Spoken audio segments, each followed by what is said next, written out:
السلام علیکم ناظرین، میں ہوں آپ کے ساتھ آپ کی ہوسٹ اقرا شعبان، اور آج ہم موجود ہیں UCP میں، جہاں پر محکمہ بہبود آبادی نے اپنی ایک ڈیجیٹل کانفرنس کا انعقاد کیا ہے، جہاں پر ہم لوگوں سے جانیں گے فیملی پلاننگ کے متعلق۔ تو آئیے جانتے ہیں لوگوں سے۔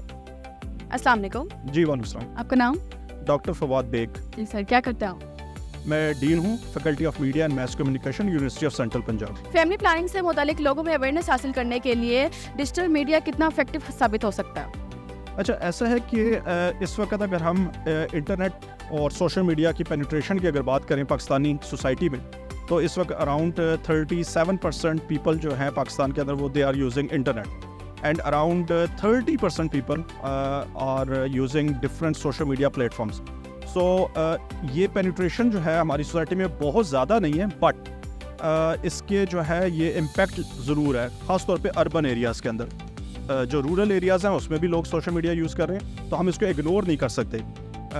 کمپیریٹیولی ہم یورپین کنٹریز سے تو بہت پیچھے ہیں ڈیجیٹل میڈیا کے یوزرز کے اندر، لیکن ہمارے ہاں with the passage of time we have observed کہ سوشل میڈیا کا کافی امپیکٹ ہے، اور کمپیننگ کے لیے اس کا استعمال جو ہے وہ بڑا افیکٹو ہو سکتا ہے۔ تو اور دوسری بات یہ ہے کہ ڈیجیٹل میڈیا کی جو کمپین ہے وہ کمپیریٹیولی جب ہم بات کرتے ہیں الیکٹرانک میڈیا یا پرنٹ میڈیا پہ کمپین چلانے کے، اس سے کمپیریٹیولی ذرا لو بجٹ ہوتی ہے، تو ہم لوگوں کے موبائل کے تھرو ان تک آسانی سے پہنچ بھی سکتے ہیں اور پیغام آسانی سے پہنچا بھی سکتے ہیں، اور جو ہے اس کے اوپر کاسٹ بھی زیادہ نہیں آتی۔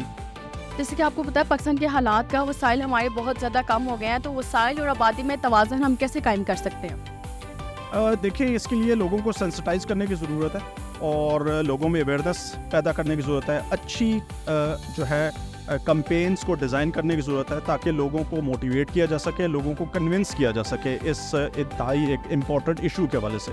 تو اس کے لیے پہلے تو یہ ہے کہ جو پالیسی میکرز ہیں ان کو خود کو زیادہ پریپیئر ہونے کی ضرورت ہے کہ انہوں نے کیا میسج کتنے افیکٹو طریقے سے لوگوں تک پہنچانا ہے۔ تو جتنے وہ اچھے طریقے سے پریپیئر ہوں گے خود اور موٹیویٹڈ ہوں گے، وہ اتنی آسانی سے لوگوں کو اپنی طرف کنونس کر سکتے ہیں۔ محکمہ بہبود آبادی ایجوکیشن انسٹیٹیوشن کے ساتھ مل کر یہ کام کیسے کر سکتے ہیں اور کیسے لوگوں کو زیادہ اویئر کر سکتے ہیں؟ جی بالکل، اس میں یہ ہے کہ جو ڈفرینٹ ایجوکیشنل انسٹیٹیوٹس ہیں وہ مختلف طرح کے پروجیکٹس پہ کام کر رہے ہوتے ہیں۔ جس طرح اگر میں میڈیا فیکلٹی کی بات کروں تو ہم لوگ ڈاکومنٹریز پروڈیوس کر رہے ہیں، شارٹ فلمس پروڈیوس کر رہے ہیں، پیئر ایڈورٹائزنگ کمپینس کے اوپر کام کر رہے ہوتے ہیں۔ تو اگر ہمارے بچے پروجیکٹس کے حوالے سے اس طرح کی پروجیکٹس پہ آلریڈی کام کر رہے ہیں، تو اگر ان کو یہ ایک تھیم دے دیا جائے تو وہ اس کے اوپر بھی کام کر سکتے ہیں، اور اس کے اوپر بہت زیادہ خرچہ بھی نہیں آئے گا۔ تو اس طرح سے یہ ہے کہ تمام جو لیڈنگ انسٹیٹیوٹ ہیں، educational institutes like university of Central Punjab, اگر ان کو انگیج کیا جائے تو یہ آپ کا جو پروجیکٹ ہے یا اس طرح کی جو کمپین ہے وہ بڑی افیکٹو ہو سکتی ہے۔ Thank you sir, thank you.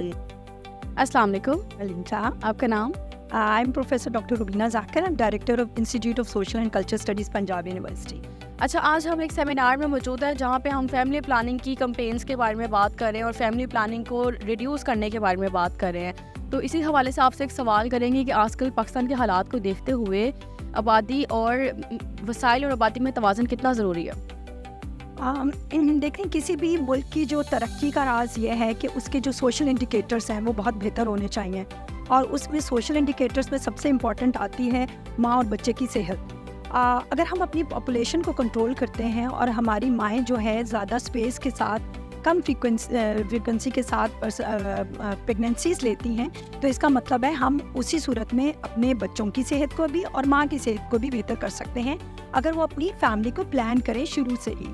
اور اس کے لیے جیسے کہ آج ہم نے ایک سمٹ ارینج کیا ہے پاپولیشن ویلفیئر ڈپارٹمنٹ نے، جو کہ communication behaviour and communication change پہ ہے، جس میں ہم بیہیویئر چینج تھرو کمیونیکیشن پہ بات کر رہے ہیں۔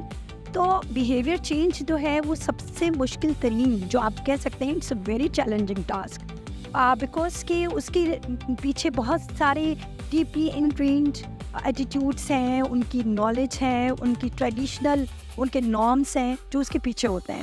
اب ان ساری نارمس کو چینج کرنا، ان ٹریڈیشنس کو چینج کرنا، ان بلیفس کو چینج کرنا، اٹس ویری ڈیفیکلٹ ٹاسک۔ اور اسی سلسلے میں ہماری جو social and behaviour change communication ہے وہ بہت امپورٹنٹ رول پلے کرتی ہے۔